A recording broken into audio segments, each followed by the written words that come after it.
to Merlin Olsen. And I got a lot of grief about it. Did you just see that play there? Did you see how he made that move and made that tackle? That was Merlin Olsen-esque there. I just perked up when you said Merlin Olsen. Yeah, a lot of people said, hey, that's too much, too far, and maybe it is early, but I think this guy has a chance of fulfilling that. So the offense has it 1st and 10. I know many people like to throw to the tight end, maybe in a little flexed out position because he creates mismatches with his size. The slot receivers do the same thing with their quickness, their speed, and their route running savvy. Caught on the right side by Adams. 7 yards, the pickup on the pitch and catch. So they complete the pass, and now they face a 2nd down. All right, here we go. Blue 90. Blue 90. Hot. They go in the round. This is Wheaton. Oh, nifty juke there. Not much fun for a guy trying to tackle it. It's a loss of 2. Now 3rd down. 3rd and 4. And yet again, this run game just continues to be completely shut off. Completely stymied. They're trying to get some consistency, trying to find places to roam. They just haven't been there throughout this game. To the sideline, and a nice catch there. Made sure the feet were inbounds, and they were. I think the training and practice broke down on that play because he simply didn't run the route deep enough to get to the 1st down marker, despite what was a really nice catch and toe tap on the sideline. Yeah, that's 3rd down 101. You got to go to the marker, know where it is. With it is Brown. Oh, little 360.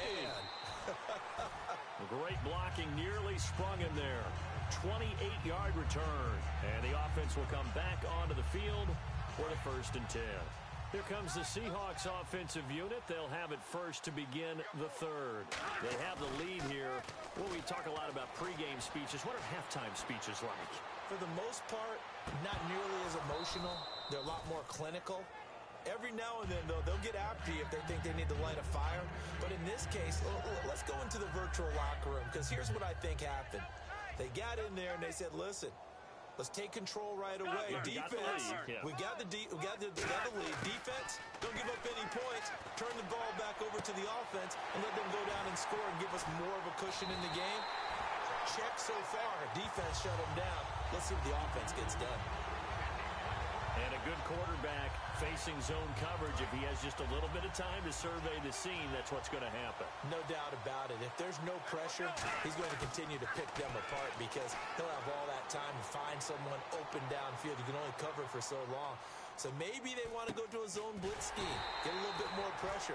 Remember when Carolina did that against Denver? They lost the game ultimately. They dropped the defensive end out, and he ended up with an interception in that game in Super Bowl 50. Maybe some sort of scheme like that to try and get more pressure at the passer. They'll come out in the pistol on 2nd down. Williams. Still going. And they're able to get this one past the 30 down to the 25. And a nice carry there of 15 yards. Sometimes it's hard to believe, but there are times this game is about patience, isn't it? Has had the game he expected, but that run there, that may get him going. I was just going to say, maybe that gives him a little juice, because you're right, he struggled, especially in that 1st half. Yeah, and I know the great ones always think to themselves, just hang in there. I'm just one big carry away from busting this open. That's a good start for him. Well, coaches always talk about finding balance on offense. I don't think you get much more balance than this. Big-time run, big-time pass. A 1-2 combination. Looked pretty good. How about that? Let's see if they can continue to take that kind of a punch, though. Oh, the hurdle. He was looking to get it to Kenny Britt that time. And now it's 2nd down. We know it's not an easy job to go out and catch passes when people are trying to tackle you and knock the ball away. But the bottom line is, that's a pass he's got to have and a pass he should have caught.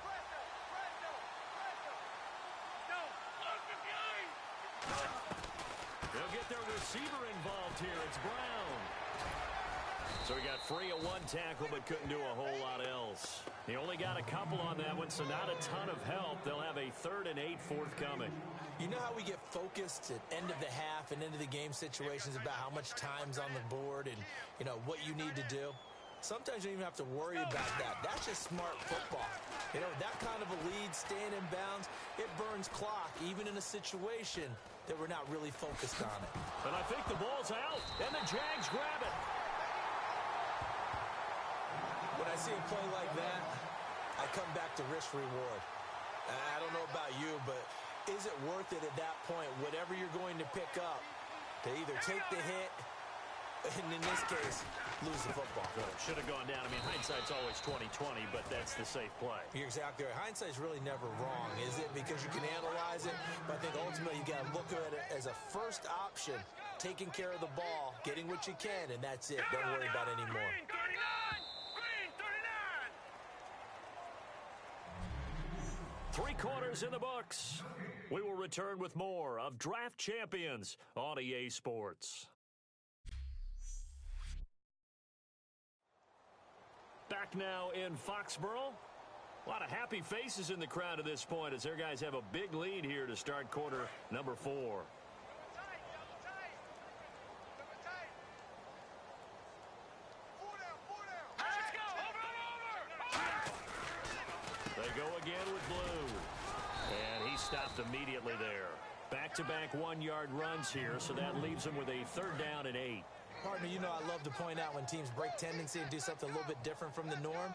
But when you run the ball in the first play of the drive, that's not a tendency breaker at all. That's just trying to establish yourself as you move forward. He's got time in the pocket.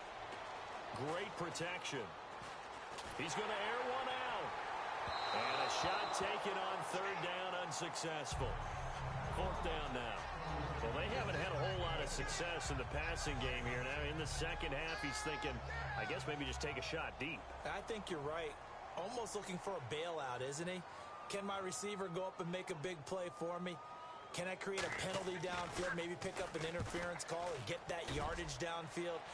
Anything trying to get going again, but you're right. He definitely took a shot. Well, he wasn't too far from breaking that. Officially, give him 15.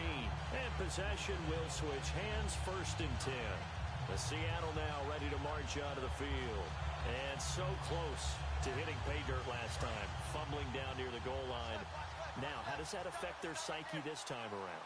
It's a tester, that's for sure, because to be that close and come away with no points is really disappointing, not just for the guys on offense, but the defensive players, too, who thought, hey, we're going to put some points up and have a little momentum going. They've got to find a way to just get it out of their minds, let it go, short-term memory, and move on to the next series. He'll try again with the arm here on 2nd down. Man open left side is Brown.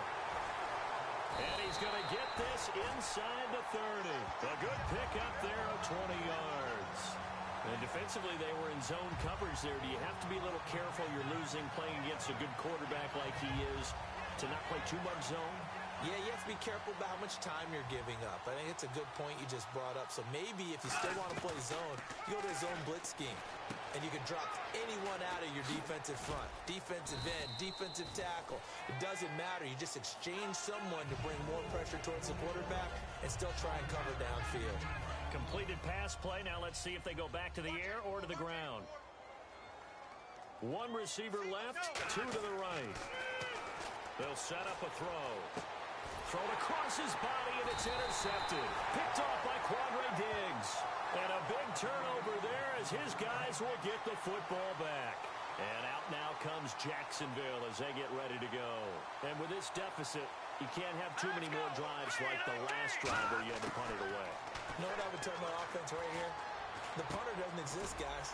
He doesn't even exist. He's not a team anymore. I just cut him, all right? So you've got to go out and create some offense for us here and give us some points. No way does that guy get on the field on this drive. Poor punter. Yeah, it wasn't his fault. But hey, listen, there's going to be casualties at times. We're trying to win a game. Throwing now is McCarron. Over the middle, that's caught by Adams. It's a gain of 11 yards that time, and it produces a new set of downs.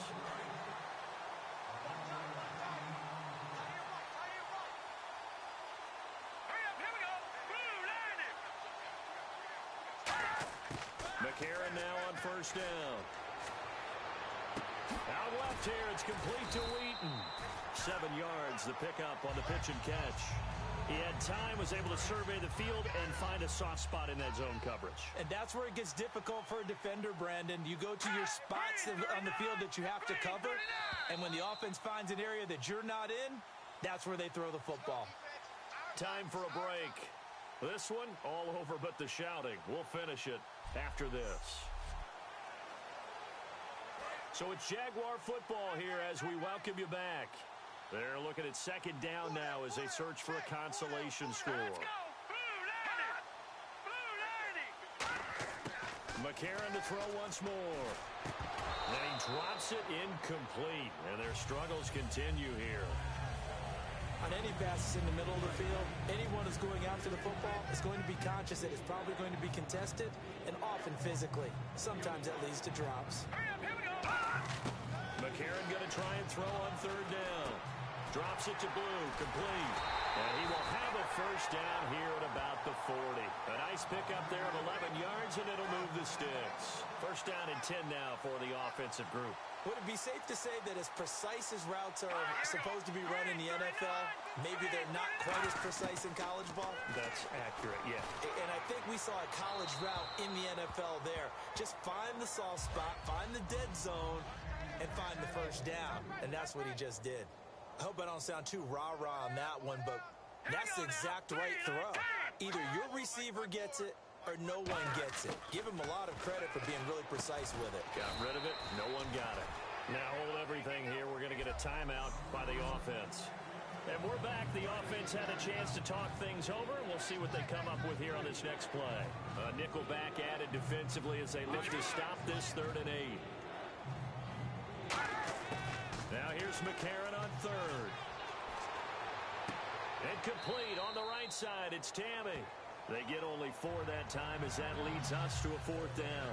Partner, I think that completion takes the definition of dink and dunk to a different level, doesn't it? It does, and the defense was right there, kind of played into their hands.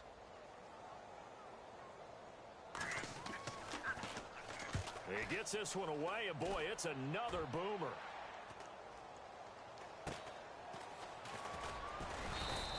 $35 yards that time on the punt, and that will come the offense as they take over.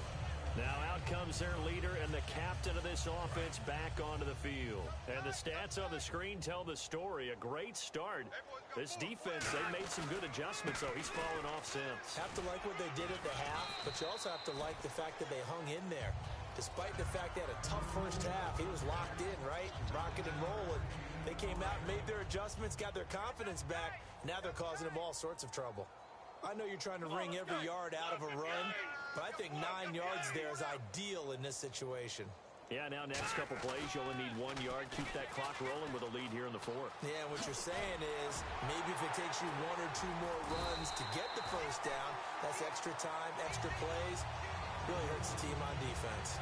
Well, I'd say that run's pretty emblematic of what we've seen all day long. No matter what they've done on offense, this offensive line has controlled the line of scrimmage, given them time to throw it, run it, do whatever they wanted. That's why there are points up on the board. And right now, the psyche of the offense, we're in control, and we can do whatever we feel like doing out here on the field. And they just had another big completion there, and I think in days gone by in the NFL, you might have asked, is this a little bit of overkill? Is this rubbing it in? I don't think people feel the same way nowadays. It's the age-old argument. Then you could say on the other side, if you're going to get angry about it, stop it, right? Go ahead and stop me. And I think a lot of the times they just look at it like, let's just play the game. And however it turns out, it turns out. A fight for the football, and it's intercepted. Picked off by Quandre Diggs. And that will write a finish to this ball game. So Charles are able to complete.